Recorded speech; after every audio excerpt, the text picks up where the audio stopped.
will you help us get out in front of some guaranteed off-season narratives that you just see coming from a mile away? Oh, dude, and you already know what's going to happen. In fact, one of them was already mentioned at the press conference.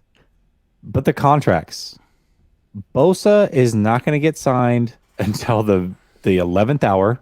So let's not even freak out when he's not signed in April and May and June and July. Well, at least he won't do like cryptic, passive-aggressive social media posts, I'm guessing. No, you're not going to get that. But Brandon but Ayuk already is.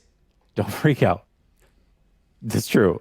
Ayuk is not going to get a contract this year. So also don't freak out because he's probably going to do things. Left. It seems like he's going to do things to make people freak out. Maybe he just might. Considering he just come did. Out and clarify. What was the clarification? He said that because Thibodeau was talking ish about the 49ers and him and Staley had the back and forth, that he thought it was funny that all of a sudden they wanted him on the team. Okay. All right. So, okay. Hey. So one time, I'll listen. Right. I'll give him one time. I'll allow it. I like Brandon only because I like Brandon. Only because I know his mom. Yeah. Only because I'm a friend of the family. All right. No, I like Brandon too, but Ayuk is not going to get paid this year. Bosa's not going to get paid until the 11th hour. Yeah. The 49ers are not going to go after every major free agent. In fact, they're probably going to wait till wave 2 like they always do. So don't freak out when this happens yet again, because you know it's going to happen. It's the way that it works. And, oh, by the way, we're not going to know the starting quarterback until, I don't know, mid-August. They're not going to sign a wide receiver. They're not going to sign a free agent until wave 2? Whoa. Chill. Whoa. Hold on. I'm not cool with that. Wait a second. Wait a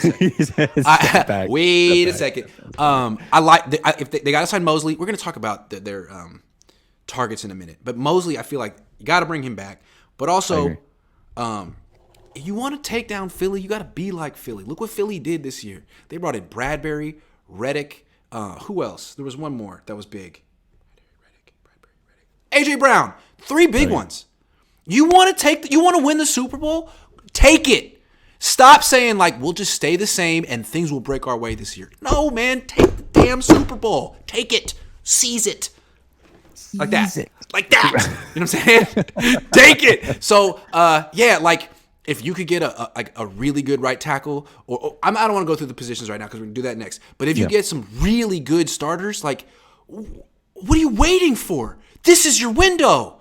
This is your moment. And Philly is going to take a step back next year. So take a step forward. That's like the scary movie. What are you waiting for? That's what I felt like that was. That's right. So here's the thing. Charvarius Ward was not on anybody's radar last year. He was kind of a wave 2 guy. He ended up being a major slam dunk. And then what did the 49ers do? They went all in, 2? So to speak. He was wave 2? I mean, I don't know if it was technically full wave 2, but that was a good pick. But I mean, that was way down. You need another Travarius. You need like 3 Travarius Wards this offseason. 3, not 1. That was a great signing. 3 of them.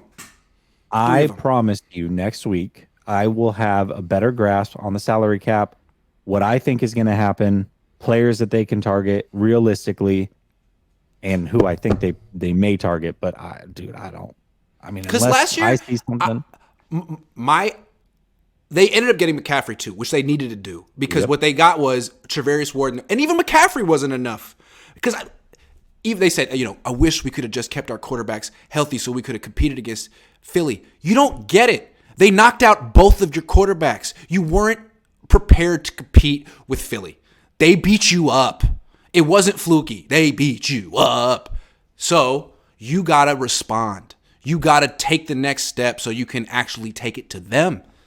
And that's the only team that you got to worry about, Philly. The entire offseason is about taking down Philly. And I feel like they did something last offseason, but not enough. And that's how I felt at the time. And then they went on a 12-game winning streak, and I was like, maybe I was wrong.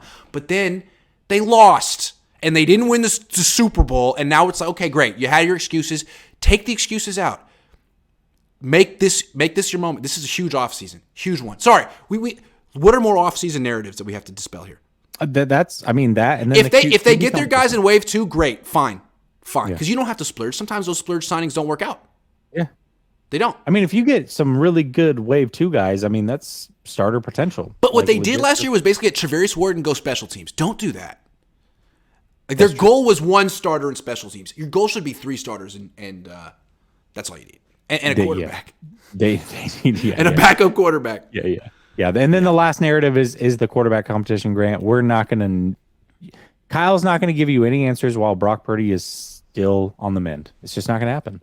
So if Brock Purdy is out for 6 months, we're not going to know until mid-August probably, and that's because he probably doesn't know. Let me ask you a question. I'm looking at you. Let me ask you a question. Let's say Kyle's right, because he's a doctor.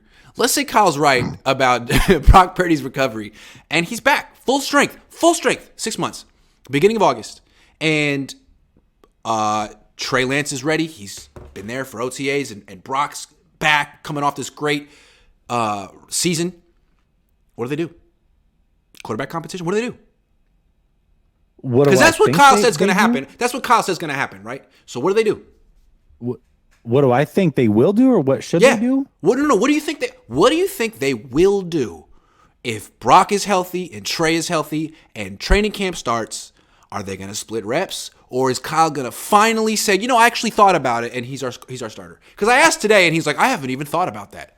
Yeah, sure you haven't. Sure you haven't thought about it. We have 2 starting quarterbacks. I haven't thought about that. We have 2 starting. Do you think they'll ever actually make a call here, or they'll just not? I mean, I feel like he would make a decision and probably go with Brock, but I don't know for sure. I can't say. I don't. Oh, man. Do teams actually have quarterback competitions anymore? No. I mean, because it's like not good teams, right? Yeah, I mean, if you we're saying the Niners need to start faster so they can get the 1 seed and win the Super Bowl. That splitting reps between 2 quarterbacks isn't the best way to start fast, especially when one quarterback does one system and one quarterback does the other system according to the coach. So, I don't know that that's necessarily the best recipe for a 1 seed. I don't know. I think it might be a hypothetical that we don't necessarily need to entertain because it's up to Brock. Kyle made it seem like he knew it was going to happen. Brock doesn't even know what he's going to decide yet. Yeah, that's true. That's very true.